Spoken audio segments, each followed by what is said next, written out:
Excellent. That was a really good start. Thank you very much. Well, welcome back, Brian. Does it feel a bit like déjà vu? Well, it does. It's a very familiar place to me, and having worked here for such a long time, it's really nice to come back, and it's seen so many familiar faces. It's this morning was, heartily warming and really appreciated. I guess you know this club as much as anybody, don't you? So you'll be able to settle in pretty much straight away. I'd like to think so, but there's still a lot of people here that's changed, and I've got to get used to. But I think the important thing is that there's a smooth transition, and particularly for the players' point of view, is to get onto that training pitch pretty quickly. So at least I'm familiar with the surroundings. You know the chairman fairly well here, Brian. How much of that was a factor in you coming back? Well, I've got to say it was a huge factor. I mean, it's a strange one.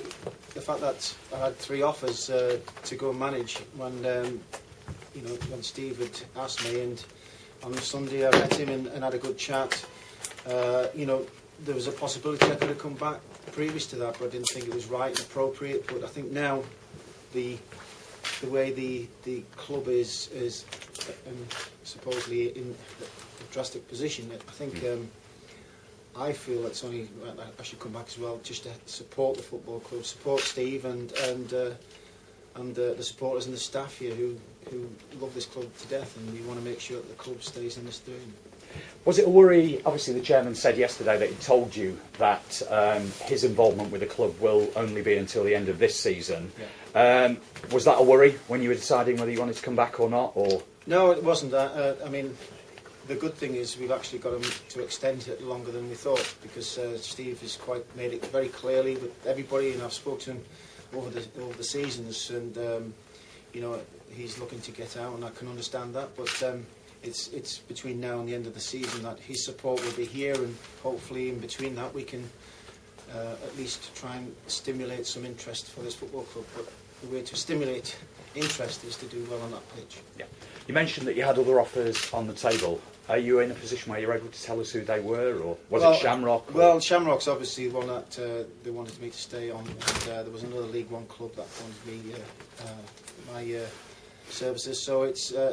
The fact that Steve's interrupted that, and it was, I suppose, about timing as well. And I think the need for some change was necessary, and he felt it was now that I needed to return and try and help him, because he wanted somebody who knew and understood this football club and not really go through a learning curve. It's more a case of trying to hit the ground running. You mentioned Shamrock there and Ireland. Obviously, you've been out of football for a while. How was that experience? Yeah, I mean, Shamrock, I've got to say a big thank you to them, because they asked me to go over there and just to evaluate the football club, because they missed out in Europe, and they have a strange season. It finishes in October, so it sort of suited me as well. And I went over there as director of football, and I thoroughly enjoyed it. And it got my juices flowing, if you can say that. It got me back on the training ground, got my vocals back on course, and it. Just working with the players, so it certainly whetted my appetite, and I was ready to get back in. Presumably you've taken training this morning. How was that? How were the players? Brilliant. First class. I had a meeting with everybody in the football club this morning about what our intentions are, and certainly about how we can achieve the turnaround in being positive around the football club, and what we have to do first is get the footballing side right, and the players were exceptionally good this morning. They work extremely hard and understand that the change needed, and it's necessary. You mentioned getting the footballing side right. You've had a quick look at the squad this morning, and presumably you've seen some of the games previously. Do you feel there is enough within the squad to get us out of the position we're in at the moment? Well, listen, there's a squad of players there that are more than capable of getting out of this, out of the mire. The thing that I think they need now is a little bit of direction. They've got used to losing, which is not a good habit.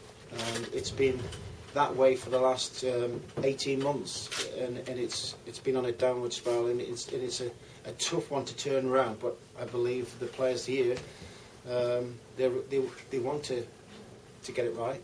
And I think there's enough in there to implement it, but we need to make sure that if it's necessary, we need to make change, we'll make change. But there's going to have to be some wheeling and dealing to be had, for sure, because we know that I think it's all clear to everybody that the budget is very, very tight.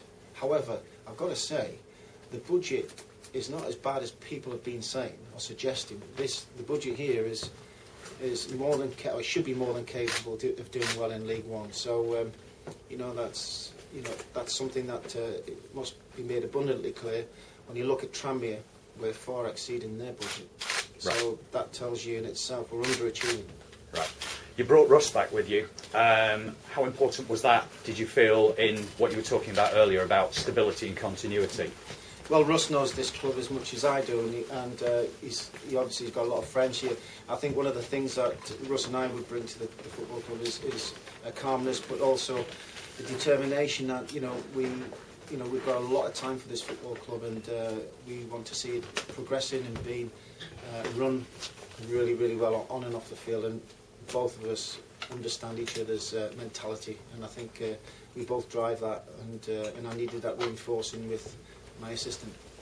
Chris Brass and Neil Cutler are obviously still here from the old regime. Do they still form part of your plans? Have you had a chance to talk to them about the way you see the coaching team going forward? Yes, we spoke at length, and I think what we'll do at this moment in time is to utilise their strengths here. They obviously know the players well, and we'll see how it works out and pans out. But they've certainly more than willing to give everything they've got, and I think that's important. We're not giving any long-term deals or anything like that to anybody. It's just a case of let's see how things go. The most important thing is everybody's focused and pushing for the right things. You speak about long-term deals, etc. What's the deal with your contract? Well, it's quite simple. It's as long as it's necessary. Right. There's no point putting years on things.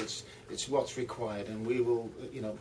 Whilst this football club wants me to be this club, I will be here. So it's Steve and I have spoken at length about it, and there's no point putting a number on it. It's open-ended. Right.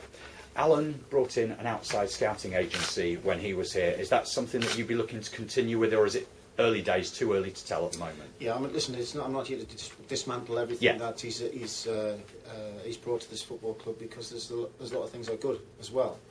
We'll assess it, see where it is, but I also got my own plans and certainly got my own thoughts on how we scout. So, everybody's different. Yeah. Attendances recently haven't been great at the club.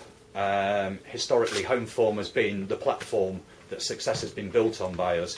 Have you got a message for the fans? Absolutely. I think the fact that the supporters have dwindled away and they're probably fed up with not seeing a winning side, and we have to try and change that. The ethos of this football club over the last decade and a half has been their home form. The bulk of the fans are seeing wins, and they're seeing a positive approach in the game, and getting at teams and getting in their faces and making it life difficult. I think at the moment they're getting frustrated, and they have been frustrated with the results, and we need to change it as quickly as we possibly can. So if we can get them results right, they'll come back. You talk about change, Brian, and the fact that losing has become a habit. How do you go about just turning that around? Well, it's almost like a runaway train. They've been in such a habit of losing, and it gets to a point at which it becomes difficult. So we almost have to derail it and change its direction, and hopefully put it on the right track. And that's something that doesn't happen overnight. It's not. I've got no magic dust that I'm going to sprinkle over their heads, or this light switch that's going to switch the players on. I spoke this morning to everybody concerned within the football club, and that includes. I'm going to include the supporters here, that without their help and without everybody pulling in the same direction, we'll have no chance. I think if everybody gets back and unite ourselves together, then I think there's a real chance of being successful with it. But, we can't have anybody pulling in a different direction. It's an impossible task. So the supporters, whilst they've been fed up and they want to see a team that wins, to know if we're doing the right things, and we're trying to do the right things, and we get their support, and the players get on board, it's an easier task. So what I will be saying to the support is, come on, it's now time to put your issues to one side.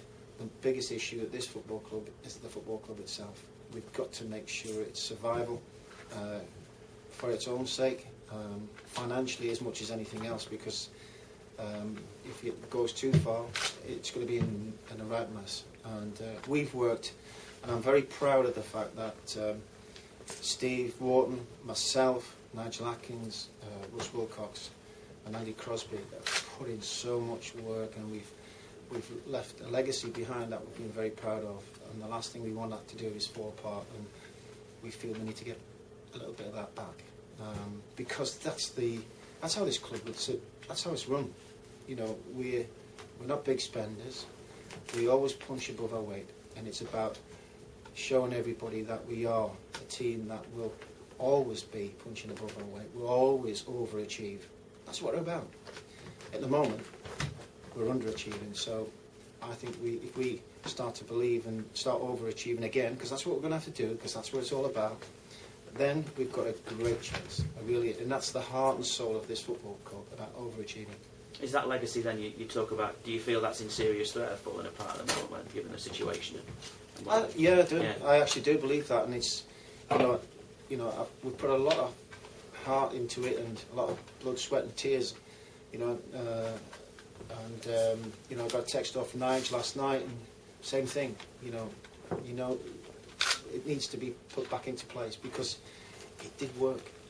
It was a formula, and it's no magic ingredient. It's just honesty and hard work, and that we're all pulling in the same direction, and everybody takes part in that. And it's not just the players on the park.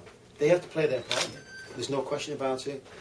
But so do the staff around the football club, because everybody's down. There's no question everybody's been down, and it's the threat of administration or losing jobs. It all affects everybody.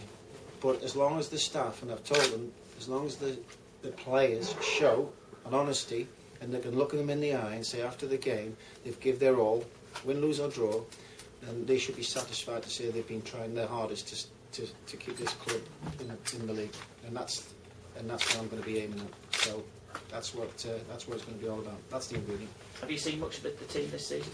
I've seen them one or two games.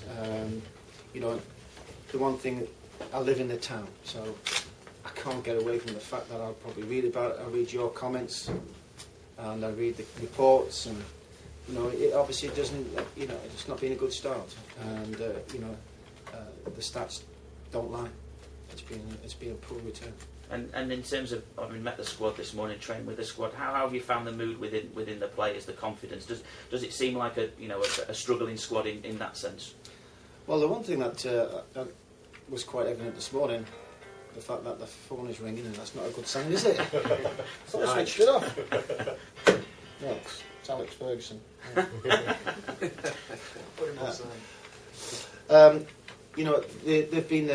They've been very, very good.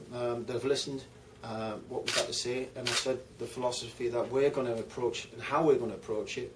They agreed that's what needs to be done. They all agreed to it. So they've got to buy into it, and I'm pleased with it so far. Anyone else? Thank you. Thank you. Excellent. We'll go and set up down Right, side yeah, then, Brian. calendar. We want to do a live into Sky Sports News at 20 past. 20 past 2. Yeah, so if we have it down for 2:15, we can get you